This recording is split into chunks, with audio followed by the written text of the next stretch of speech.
Dernière séance sur la proportionnalité en 5e.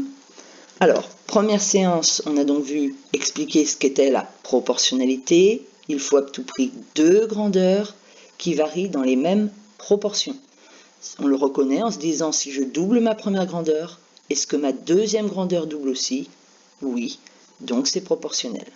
Et pourquoi on appelait ça proportionnalité? Parce que les proportions entre la première grandeur et la deuxième grandeur sont toutes égales. Deuxième séance, on a vu comment reconnaître qu'un tableau est un tableau de proportionnalité. On a vu que si toutes les proportions entre le nombre d'arrivées sur le nombre de départs sont égales, alors c'est un tableau de proportionnalité. Séance 3, on a donné un nom à ces proportions toutes égales. Elles sont toutes égales au même nombre et ce nombre s'appelle le coefficient de proportionnalité. Donc deux choses à retenir sur le coefficient de proportionnalité, c'est toujours le nombre d'arrivées sur le nombre de départs et c'est le nombre qui permet de passer du nombre de départs au nombre d'arrivées. Nombre de départs multiplié par coefficient de proportionnalité permet d'obtenir le nombre d'arrivées. Donc aujourd'hui, dernière séance, comment justement exploiter tout ce qu'on a vu pour calculer une quatrième proportionnelle. Alors d'abord, où apparaît le coefficient de proportionnalité dans un tableau de proportionnalité? On passe de la grandeur des départs à la grandeur d'arrivée en multipliant par le coefficient de proportionnalité. Donc on le fait apparaître dans un tableau avec une petite flèche multipliée par, pour passer de la première à la deuxième ligne, on multiplie par le coefficient de proportionnalité. Une fois qu'on a fait ça, on peut tout calculer. Si on connaît la grandeur de départ, pour obtenir la grandeur d'arrivée, on va multiplier par le coefficient de proportionnalité.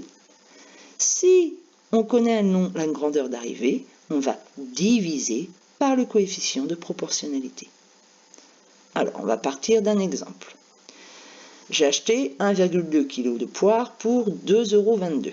Là, il y a bien deux grandeurs, une masse et une quantité d'euros. J'ai deux questions. Quel est le prix de 1,5 kg? Quelle quantité de poires a-t-on avec 8,14 €? Alors, premièrement, est-ce une situation de proportionnalité? Il faut bien le vérifier. Si on double la quantité de poires, est-ce qu'on double le prix à payer? Oui. Donc, il y a proportionnalité entre la masse de poires achetée et le prix à payer. Du coup, on va avoir tendance à présenter ça dans un tableau. On se demande d'abord quelle est la variable de départ. Dans un magasin, on pèse avant de payer. Donc, la variable de départ, c'est la masse de poires. Et puis, en dessous, on va avoir la deuxième grandeur, la grandeur d'arrivée, ça sera le prix à payer en euros. Alors, pour 1,2 kg de poires, je paye 2,22 €. Voilà, j'ai commencé à remplir mon tableau.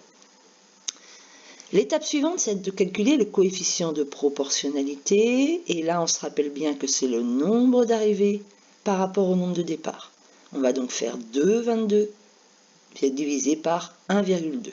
Calculatrice, 2,22 divisé par 1,2, on obtient 1,85. On place donc ce coefficient de proportionnalité dans le tableau. Pour passer de la première à la deuxième ligne, on multiplie par 1,85. Alors maintenant, on n'a plus qu'à remplir le tableau avec les informations données dans l'énoncé et calculer avec la calculatrice les valeurs qui nous manquent. Alors, quel est le prix de 1,5 kg? 1,5 kg.